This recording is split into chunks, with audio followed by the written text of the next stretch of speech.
Hi, welcome back to Chop's Garage. I did smash my phone recently, which is why I've been a bit short on videos, so it's time to update you because quite a lot's gone on. So I've got to put a shout out to Jamie at Tailored Vehicle Solutions. Some of you may, if you watch the podcast we do, the dealer chat, you remember we had a chat with Jamie. He's also the chap that sold me the Audi A5 convertible that unfortunately we found out was a Category N. Neither of us were aware of it.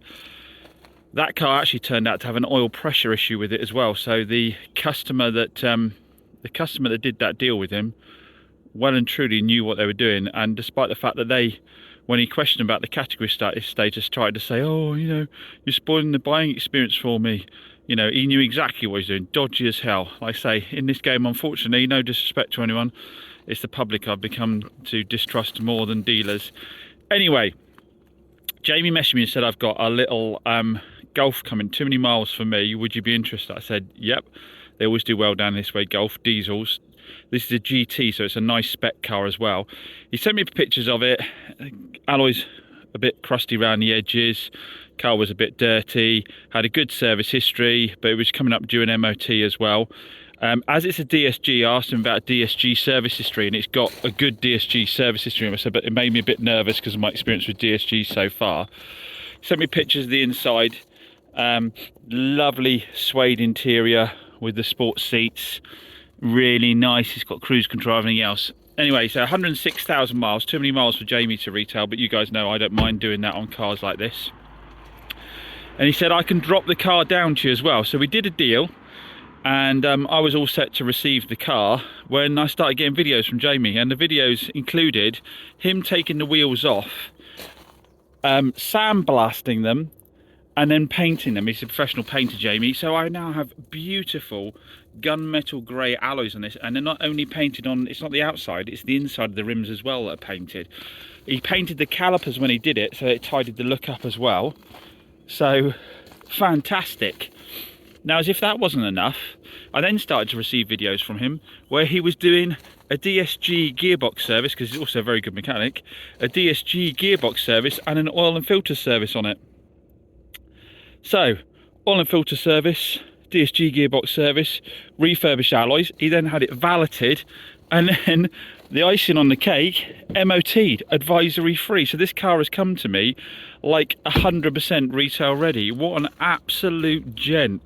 I'll put a link to his site down below so you can check out if he's got any stock up your way and you're looking for a car, because that guy preps his cars within an inch of their life. And because he can do the stuff himself, where it would be financially unviable for everybody else to do quite that level of prep, he kind of just throws it on all his cars. So this is just absolutely lovely car. I drove it home back last night. It drives beautifully, no problems at all. DSG is super smooth, it's rapid as well. I think it was a 150 brake horsepower these, but I think it's a torque, isn't it, more than anything? You've got a ton of torque low down. And everyone who's seen the car has just complimented it, and because Jamie's dropped it down, presented so well. So there we go, mate, there we go. I said to him, I'm a little embarrassed about how much you've done, to be perfectly honest. I said, I'm a little embarrassed about it. Please let me pay at least for the consumables you've used doing it, but he wouldn't have any of it at all. So I feel like I owe him one now, to be honest. Deal on the Rolls-Royce. Our subscriber Adrian's Rolls-Royce unfortunately passed away recently. We had Gary come down and have a look at it, and he wanted to do kind of like a trade, spares and repair style deal on the car, but he was going to drive back to London. So before he drove back to London, he asked me to get a pre-MOT done, which I've just had done on the car.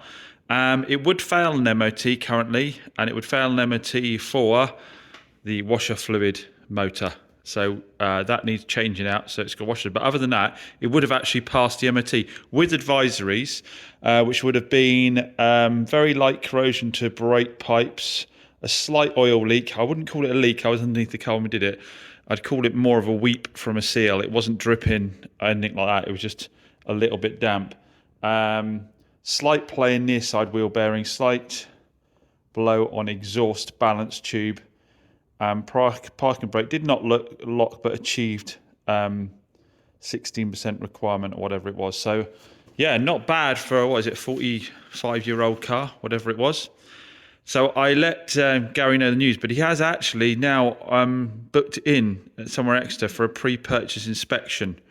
So it's fast sort of moving from the deal done on a Spurs repair trade type basis to more of a retail type basis, which isn't ideal because obviously I discounted quite a lot off it on the basis it was being bought as is. I'll be interested to see what the independent inspectors say on the car. I'm not coming down any more on price on it. So whatever it comes up with is whatever it comes up with, isn't it? At the end of the day, we just had a pre-purchase inspection. So we just had a pre-MOT done. I don't know where we are on that. We've driven it loads. Gary and I drove it for 20 minutes or more. So we know it's a good runner driver, good functioning car. And sure, there'll be lots you could do on it if you wanted to restore it to new. But I'm not offering a car restored to new. I'm offering a car a good, very, very good condition, very good example of a decent mileage Rolls-Royce at a decent price. So we'll let you know how we get on with that. Adrian's got to pick it up and drop it off. Obviously that's got to all be done at Gary's cost. So he's got to pay for the transportation and for the inspection, and we'll see what happens with that. We've shifted a lot of stock. We've gained some stock and shifted a lot of stock. So what has moved since you were here last? So the Antero is sold, which I think I said in the last video. That was due to be picked up today, but the guy's got ill, so he is picking it up on Monday. I've got a Polo in there and a VW up in there, nice and clean, ready for pickup today. Those two have sold. The Polo and the up have sold. The Fiat's sold. The Fiat Stilo. We have traded some cars out as well. What have we traded out? We've traded out this one that's been picked up today. Just some of the cars have been sitting around for a while I'm not going to get to. What else was traded out? Traded out the van that I had. I've sold the black Golf that we got off of Tailored Vehicle Solutions. It was immaculate. Well, it wasn't immaculate, but he delivered it fantastic, retail ready. So that one's gone. We have traded out, the £100 Mitsubishi Colt that I bought. Guys down at Moores have done their thing on that. They changed the steering column squib, whatever you call it. The garage before, for some reason, decided to cut up an aftermarket one and try and make it work, and it wasn't. The Moores guys got a genuine one, put it on, and it worked fine. And then they did a few other bits and bobs, got an MOT on it. On the MOT, there's two things left, which are, it's got some surface corrosion to some bits underneath it. But I've traded that out along with the Ford Focus as a double deal. Over here that's got the new MOT on it, but that was that had some corrosion stuff on it as well, didn't it? So I have traded that as well. It is tax bill month for last year. My accountant says I did better than I thought I did, and the tax bill is quite horrendous. So it'll be quite nice to get some stuff shifted without getting political. A bit frustrating knowing that I've got a tax bill I had to pay, and tried to ring up and get an appointment for my daughter at a doctor's, and I can't get one, and my wife can't get in a dentist, but that's a totally different subject, isn't it? Anyway, so it'll be good to put some coffers, money back in the bank account ready to pay the tax bills, so I don't like to put those off and just get it done and dusted in one go. So those two are on their way out. What else have we sold? I can't remember. Anyway, so we've got a few newbies come in as well. We have got a 2017 Citroen Berlingo Automatic, this one. A nice metallic blue. Is it open? No, it's not open. I think it's done reasonable mileage. I think it's under 100,000. It's got quite a lot of scuffs and stuff, but most of it is in the lacquer. It needs a really good machine polish. Then it will need an MOT. These always sell really well down our way. And it's got the 1.6 HDI, which is an engine we know we like. Not very keen on the automatic boxes. They are what they are on these. They are quite dim-witted and slow to change. And if you have paddle shifts, you're normally better off using the paddle shifts. But if you need automatic, you need automatic. These hydraulics, so this again is one of those ones where it's got the manual gearbox. But what they did is get hydraulics to do the gear changes, and they're just a bit dim-witted. It's not a Ferrari, is it? They're not going to put Ferrari technology into paddle shifts and automatic gearboxes. So these early ones, fairly early ones, aren't the greatest in the world. Got another Citroen, a Cactus. Haven't had a Cactus for a while. These have always sold really well for me. This unfortunately doesn't have the right engine in it. I'd like this to have the 1.6 HDI, but it has got the 1.2 engine in it, petrol. But it's got a very good service history, and the condition of the car is really nice. And personally, touch wood, I've not really had an issue with that engine. If it's got a good service history, I've not really had an issue with it. And they're quite not a hard belt to get changed. They're not expensive like an EcoBoost engine, and they're easy to check as well, because you can get a measurement tool in the oil filler cap to check if the belt has swollen or shrunk or whatever which way around it is that it does. Alloys are in nice condition on this. It's just coming in, so it hasn't been cleaned. Alloys are in nice condition. Paintwork's in nice condition. It's a really nice colour. Can't remember the mileage again offhand on this, but this is like I think it's only like a 5.5 grand car, so it must have something like 80 on it. I'd have thought something like that. I think it's only about a 5.5 grand car. I think that'll fly, that one. I think we'll do well on that. We've still got to drop the mocker from G3 auctions down to have the timing chain done on it by the Moors guys. The Focus has just been put up for sale that I got in a while back. It's been sitting around waiting for us to do some bits and bobs. Phones started going on that one. The Cougar that I got in a little while ago, Pete's done me a little alloy refurb on that. Pete came in, did an alloy refurb. We didn't want to spend an absolute fortune on refurbing the alloys, because we wanted to keep the car nice and affordable, and I think Pete's done a nice job on those. Certainly tidied them right up. If they had like black spots all over them and stuff like that, where some of the old paint had worn away. So yeah, happy with that. Another new purchase, a Citroen DS3. I can't remember what reg it is, but this is a cheap car again. I think this is like a 3.5 something like that K car. When it retails, hasn't been cleaned again. This has got the 1.6 petrol in it. It's got some strange fog lights on the front, or spotlights on the front. I don't know what that's all about. Bodywork's not bad. I think to put those on, they must have taken the bumper off because they damaged one of the clips there, so we need to sort that out just to tidy that up a little bit. But otherwise, drove it back, drove really nicely actually, no problems at all. I drove them all back. The Citroen C4 might need a box, possibly. I need to check it out. I need to make my diagnosis on it. There's a little noise, sounds like an output shaft on it. Not 100%. Need to check that out. Peugeot 2008 got in as well. Again, 1.6 HDI, which is the engine I like, and it's a little flyer in this car. Really does fly along in this car. It's not a very heavy car, is it? Nice condition, nice sort of gunmetal grey, a light gunmetal grey. Alloys are overall in good condition. Interior's in good condition. I say drove really nicely. Had no issues with that at all. Can't remember the mileage. I'll get these all up on the site with the basic holding image with the details of the mileage and all that kind of stuff on. Oh yeah, it's got leather, this one, and again it's got a good history if I remember rightly. This should go well around here. My last one, it's funny, I traded out my white one with the petrol engine in to my mate over at Bradworthy, and he sold it within a few days. I couldn't shift it for love nor money, but I'm hoping the diesel one will go a little bit better. So yeah, there's been quite a lot of stock movement on the go. Stuff seems to be selling as soon as I get it listed up at the moment. I know the market's pretty buoyant for everyone, I think, at the moment. So it should be a good sign of things to come for this year, hopefully. Oh, I've got two more that have actually potentially sold as well. The Yaris has got a deposit on it. Guy's just going to come in Monday to do test drive, but I know him, sold him a car before. So hopefully that one will go through. And I've got a lady just waiting on insurance money coming through for her to buy the silver cash guy here.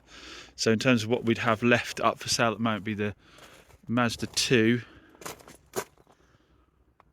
Just put up the Focus ST. Haven't listed the Cougar yet. And then the rest of those that we just spoke about are listed. So again, I'm only going to have like 2 or 3 cars up for sale, which is not ideal at all. We need to get on with that. The latest raffle car, the Audi, is outside.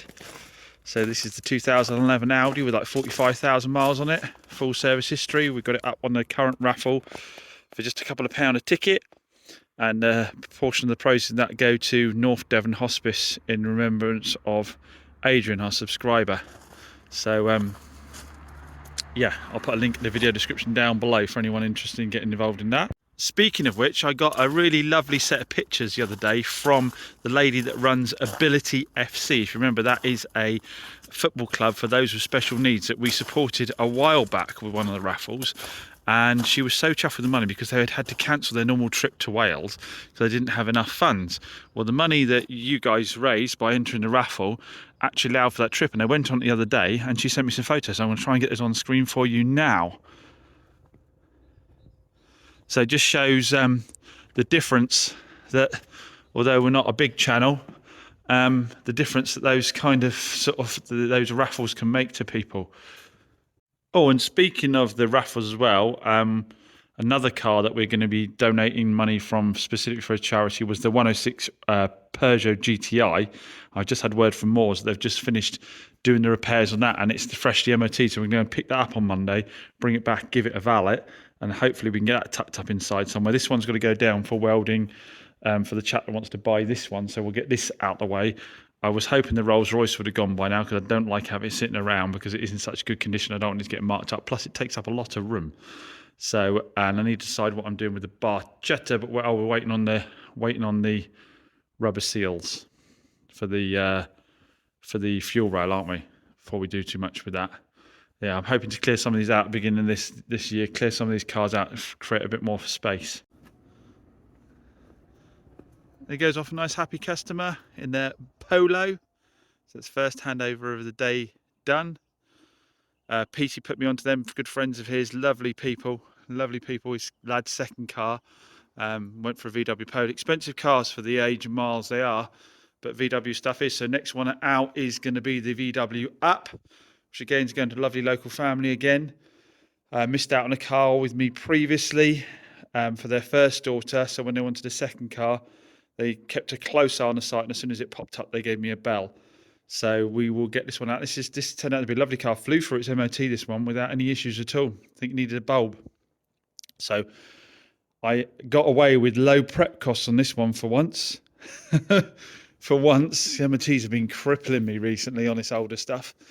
And then we got the Peugeot 107 we got from a subscriber. So this is a subscriber going again. Massive thanks to everyone that gets in touch that's looking to sell their cars to me. You can grab me on Instagram, email, or the website. Got a form on the website. This one's in just for the bit of paint to be done on the corner of the bumper. And then we will get that one up for sale. And it'll be interesting to see how that sells with 13,000 miles on it, because it will be at the higher end of the market. Be nice for it to defrost this morning. It's still very, very chilly up here. Speaking of fairly big prep bills, the Antara here has that's been picked up. I decided to put a fresh MOT on that one, even though it had about 9 months left on it. Or was it down to 7? Anyway, put a fresh MOT on it. Didn't need a lot, but it did need suspension arms, which weren't particularly cheap. So I think we did 2 rear suspension arms and a couple of bushes on the front. If you remember this one as well, the fan was running for a long time after you shut the car off. I plugged it in with my Top Don AD600, which actually is on special offer at the moment. I'll put an image and a link up on here. I'd show you the actual device, but it's such an easy to use bit of kit. Mrs. Chops has actually nicked it because she wants to try and reset the service light in her Jeep. So I'll demo that for you a bit, but I'll let you know now that the offer has gone live. So because they do tend to sell out really quickly. The AD600 is probably my favourite Top Don Diagnostics machine. It's so easy to use and pretty much does everything you'd need at a normal sort of level, unless you're going ultra professional. So we plugged that in, read the codes on it, and it came back as it had an air conditioning sensor fault. And that's why the fan was running after you shut the car off. It was running for about 5 minutes afterwards. Took it down to Moore's, got the aircon regassed. It wasn't the sensor itself. What it needed was a regassing, and that secured the problem. It's not doing that any longer at all. So, yeah, Top Don to the rescue once again.